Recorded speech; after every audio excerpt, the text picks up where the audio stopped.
1, 2, 3, 4. The dampness of the Edinburgh vault seeped through David Campbell's wool coat as if it were paper. It was a cold that existed in the bones of the city itself, a relic of the 18th century when the South Bridge was built, and these dark, cavernous spaces were used as taverns, cobblers, and homes for the desperate poor. Now, they were a tourist attraction, a haunt for ghost hunters. For David and Eleanor, it was research. "This is Cell 7, Fergus announced, his voice echoing unnaturally in the low, stone chamber. His flashlight beam cut through the absolute black, illuminating dripping brick and ancient, filthy straw. One of the most active spots. Visitors report feeling hands on their shoulders. Hearing children crying. The air is often 10 degrees colder right here." Eleanor scribbled in her notebook, her breath fogging in the beam. "Structural oppression causing auditory hallucination," she muttered, more to herself than anyone. She was a rationalist, studying the architecture of fear. David, however, felt it. A profound, leaden sadness that seemed to emanate from the walls. He adjusted his tape recorder. And the documentary evidence? The police reports Fergus mentioned. Fergus said, his jovial tour guide demeanor slipping for a moment. "From the 1800s. Reports of a figure seen down here. Not a beggar.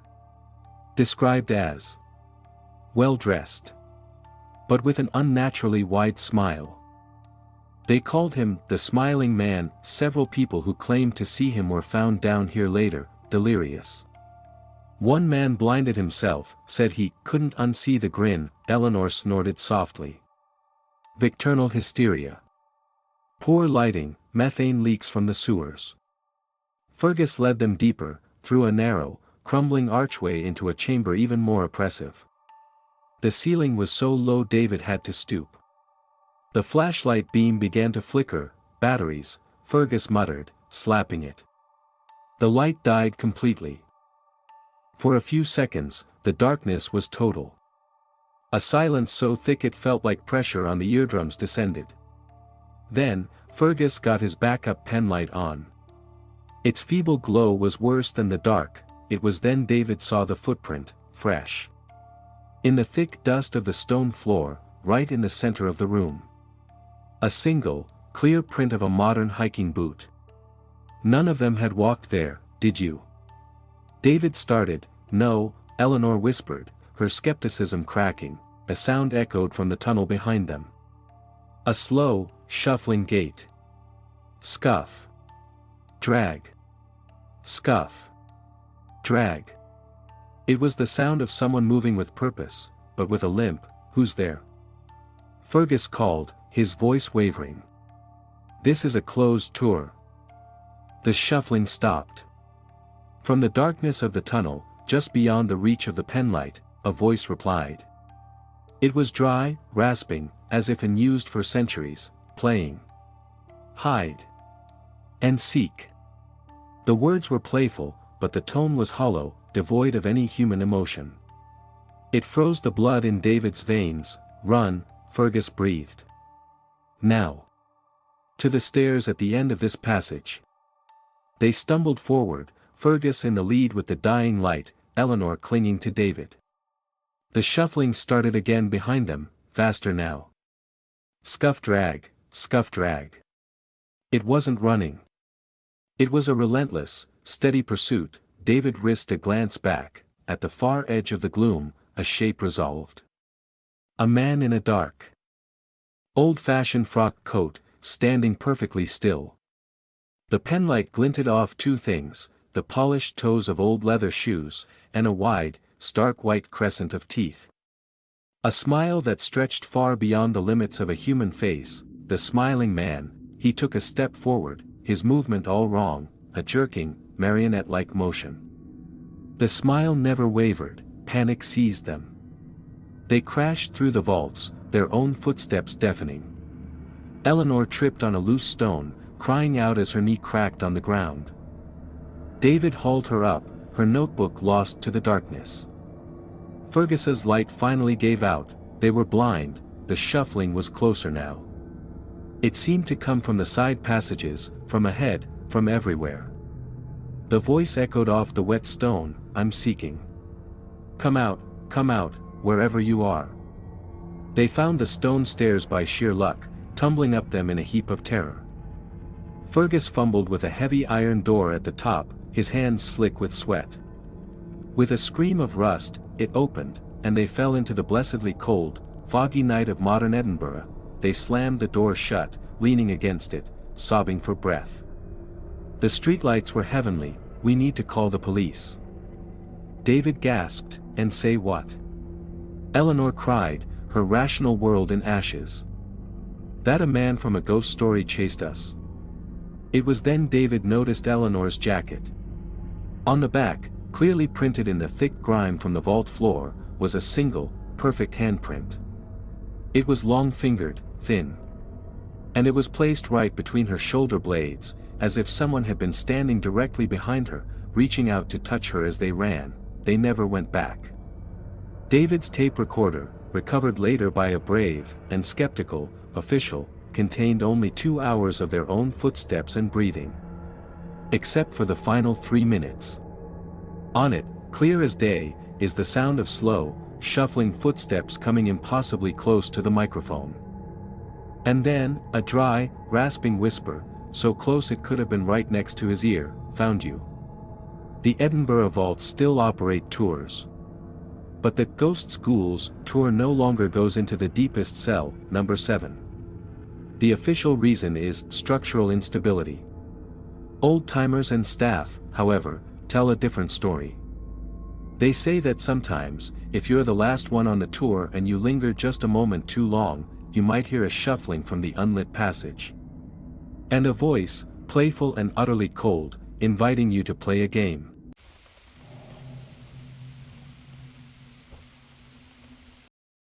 The Old Barlow Farmstead, rural Ohio, USA. February 12, 1976, the blizzard had sealed Sarah Barlow inside the old farmhouse like a tomb.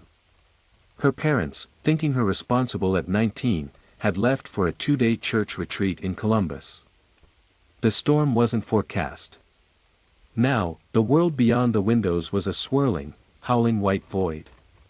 The electricity had died an hour ago, plunging the house into a darkness held at bay only by the fireplace and a few oil lamps. The phone rang. The shrill, mechanical sound was a shock in the silent house. Sarah jumped, spilling hot cocoa on her hand. Who could be calling? The lines were probably down. She picked up the heavy rotary phone in the kitchen. "Hello." Silence. Then, a faint crackling, like a bad long-distance connection. "Hello? Mom? Dad?" A voice came through. Male, calm, almost soothing. "The lines are crossing in the storm. Just checking if your service is operational." "Oh," Sarah said, relieved. "Yes, it's working." "Who is this?" "This is the telephone company, ma'am. Severe weather protocol. Are you experiencing any issues?"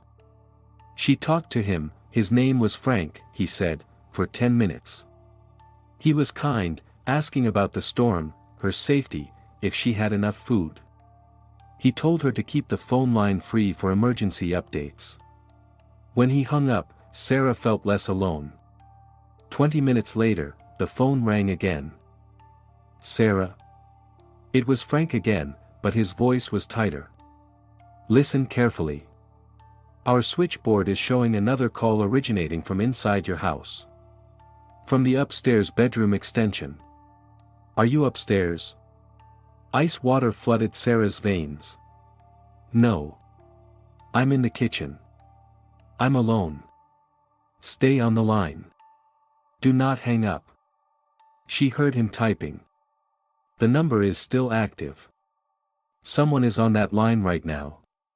Can you hear anything?" Footsteps. Sarah listened, her ears straining against the howl of the wind. And then, she heard it. A faint, rhythmic creak. Creak. Creak. From directly above the kitchen. The sound of the old wooden rocking chair in her parents' bedroom. There's a chair. She whispered, terror choking her. Sarah, I need you to be very brave. I've alerted the county sheriff. A deputy is on his way, but the roads are bad. It will take time. I need you to leave the house. Now. Go to a neighbor's. I can't.